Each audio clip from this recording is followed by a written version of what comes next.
Cash me a coat out here. Can't help it that I'm custom made. I can't help it that I look good, smell good, can dance all night long.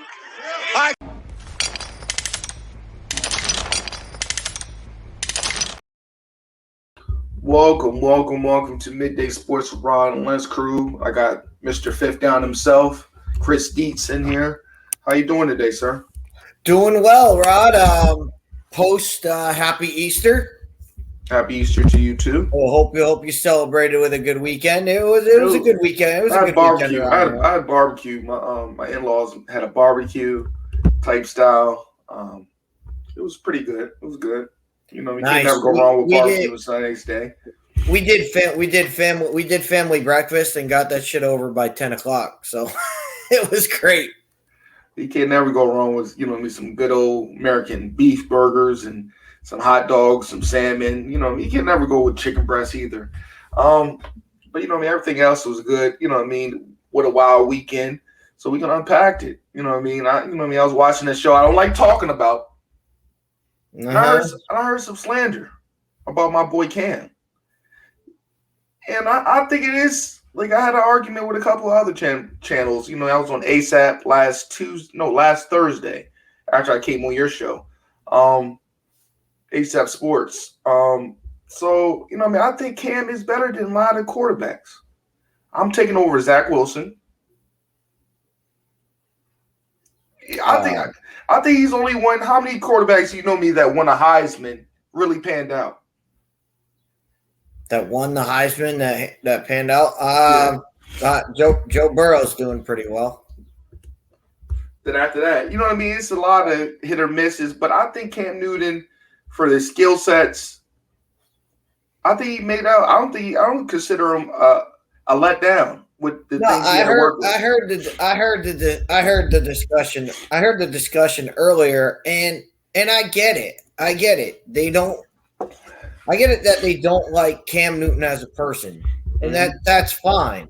Like that there's nothing I can say to that or whatever. But you can't put it past Cam Newton. Cam Newton, when you talk about I heard them talking about it, whether he's a Hall of Famer or not. He's an MVP. He was a season MVP. And yeah, he lost in a Super Bowl game. But that entire season he was really good.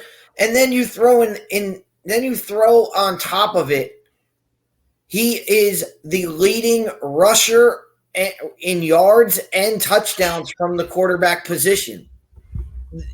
Those are Hall of Fame numbers. What does the Hall of Fame mean? It means the best to ever do it. It's the best people to ever do it. Well, Cam Newton's the best running quarterback ever. And people want to say, oh, well, Mike Vick would have gotten there. Would have, could have, should have. Cam Newton did it. And that's where you got to sit on Cam Newton. Now, what does Cam Newton give you right now? I mean, I don't know. I haven't watched Cam Newton. I didn't watch Cam Newton. He hasn't played in 2 years. I mean, what does that do for people? So, I don't know. I just think, people don't give him his flowers when, I think he's one of the best to ever do it. In the circumstances he had, no line, no quality receivers. Steve Smith left. His best Greg Olsen was the best. His best wide receiver was Steve Smith. Steve Smith was 5'6". At that. Steve Smith made the most out of being, an undersized, good route runner, great hands. Steve Smith was great, but he wasn't a go-to wide receiver. He was not a guy you could throw the ball up and your receiver will go get it. And they never had that guy. They had that guy once, and it was one season. And it was the kid from Florida State that just had one good year and then he died. That's what I'm saying. Like, I think they don't give him his flowers. I think people shit on him because it's off the field and the New But you England see, stand. exactly. That's you see that that's why. It's not. It has nothing to do with Cam Newton on the field. It has nothing to do. It has to do with they don't like Cam Newton's personality. They don't like Cam Newton as a person. And I mean, what more do you want? The guy. I mean, you go back to you can go back to his days at Florida. Cam Newton was an asshole, but that's why he left. That's why he got kicked out of Florida, but he transferred over to Auburn, and the rest is history. So I don't think there's much to break down about Cam Newton. Now, the interesting thing I'm just waiting on Rod here.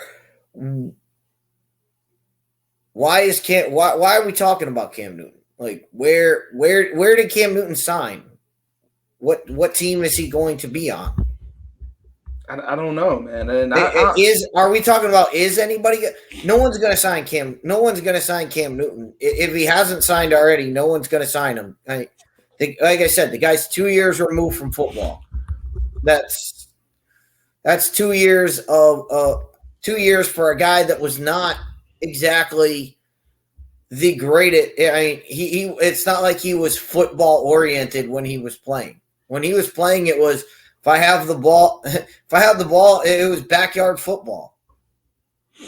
I understand that, but at the end of the day, I think the best year he had is the MVP year. We get that, but I think he still got some tread. Maybe I'm just a delusional fan for him. I loved him as doesn't have any. There's nothing left in the tank to bring in Cam Newton. Now, if you bring in Cam Newton and you say, yeah, take a veteran minimum contract, I don't even. I think you do that. I don't even know what that is, but I don't think to have Cam Newton as your. The thing is, having Cam Newton on your roster doesn't help it only helps your roster if your guy gets hurt. I mean, is Cam Newton going to teach? If you're a team that signs him, you're going to be it's going to be a team that has a young guy at quarterback. That hey, if this guy gets hurt, we need to put in somebody who can do it. But at that, is Cam Newton going to teach your young quarterback? No, he's not. So that's what I'm saying. There's no point in having him on the roster. He have to go to a secure quarterback, like somebody like Patrick Mahomes. Patrick Mahomes is not going to get uncomfortable by Cam Newton. You know what I mean? He got to go somewhere in that situation like that. He can't go by a young quarterback. And they don't need a backup quarterback. So. I thought Chad Moore retired. Matt Moore retired. Yeah, the Chiefs don't need they don't need a backup quarterback like that though. They just need a backup. They just need a competent back. They just need a guy that they can bring in. They could draft a guy in the 6th round and pay him dirt cheap, and put him as your backup quarterback because Pat Mahomes ain't coming out of that game. No, we already witnessed that. But yeah, let's go into the second topic. Rudy Gobert, the cheap shot. What's your thoughts about that? Anytime you punch your own teammate, that's that's just a recipe for disaster. And I mean, the Minnesota Timberwolves just crumbled right before our eyes. I mean, what the hell? Somebody needs to get into the ear of the Minnesota Timberwolves and say, guys, yeah, it sucks. You dropped from 6 down to 8.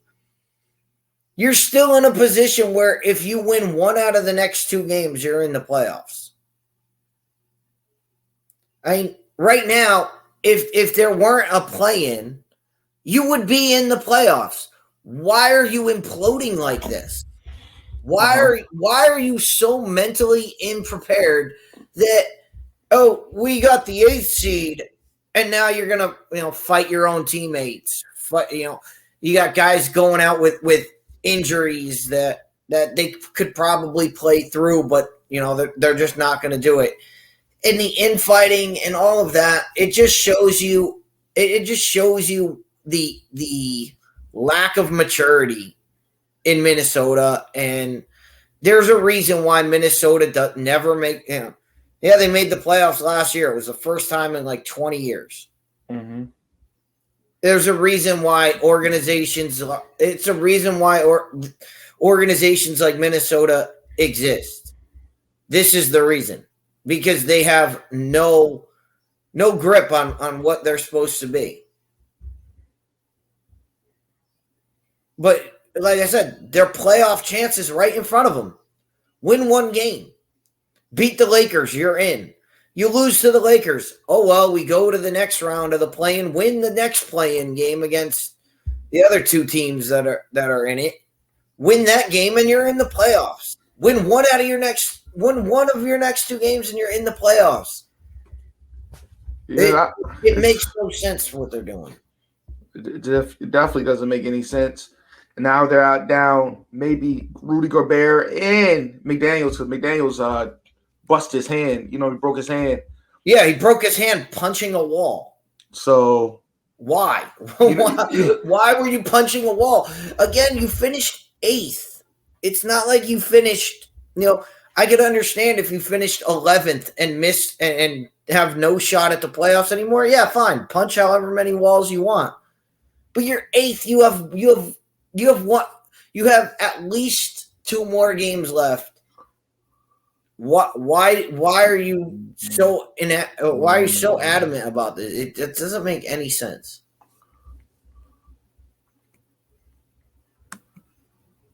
And I clicked on the wrong thing. Yeah, man, it's just I don't understand it, man. You know what it kind of remind me of? Amari Stoudemire. Remember when he punched the fire hydrant? Mm-hmm. No, it's not the fire hydrant. It was the fire extinguisher. Was it the fire extinguisher glass or something like that? Yeah, it was a fire extinguisher. It was a fire extinguisher. He punched a fire extinguisher. So, man, it's just a lot of craziness going on. I think this helped the Lakers. You're down 2 players, possibly. You know what I mean? Absolutely, it helps the Lakers. You take Rudy Gobert out of the middle. Well, if you're Darwin Ham right now, you're saying give the ball to Anthony Davis because they don't have anybody else that can stop him. And how do you feel about the late signing of Tristan Thompson? And I think Shaquille, what's his name? I forgot the guy's name that they signed. He helps bolster that Lakers bench. Gives them somebody who can play inside when Anthony Davis is not on the floor. It really doesn't move the meter for the Lakers, but it does what every team needs at this point in the season. It just gives them depth and a guy who's been there, a guy who has playoff experience. So that's really all it helps the Lakers. But they're sitting pretty in as far as this play-in tournament goes because Minnesota is just, like I said, destruction. They just destroyed themselves for no reason. It makes no sense. Yeah, it definitely doesn't make any sense. But again, you gotta play with the hands you got now. So it's definitely going to be interesting play-in tournament. But I feel like Minnesota fell off when they got Flip. They fired Flip Sanders. God rest his soul. RIP to him. And what else I thought they was missing in that front office because I loved him so much, Kevin McHale. Remember when he was with them? Help mode. KG to this day said, Kevin McHale taught me the game, how to play it correctly on that block. So, yeah. You know what I mean? When they lost them 2 people, Minnesota haven't been same ever since their 2 left that organization. Minnesota is just like I said, there's a reason why teams like Minnesota exist. And this is why. This is why when people ask, oh, will Minnesota ever win? No, they won't because they allow things like this. And they do things like this. Oh, we got the 8th seed and they pout and all of that. No, you got the 8th seed. You got a chance to make the playoffs. Go make the best of it. And how do you feel about? I'm hearing reports they're signing. They're trying to sign Ume Doku to the Pistons because they're trying to get rid of. I heard they're going to fire Casey after this year. What's your thoughts about that? I think that's a young group. I think he can mold that team. Can the Pistons get any players on the court? That's what. And we knew this. We knew Ume Udoka. You know he was going to get another job. You knew all of that. The Ume Udoka situation, we talked about it over the summer. It got blown way out of proportion.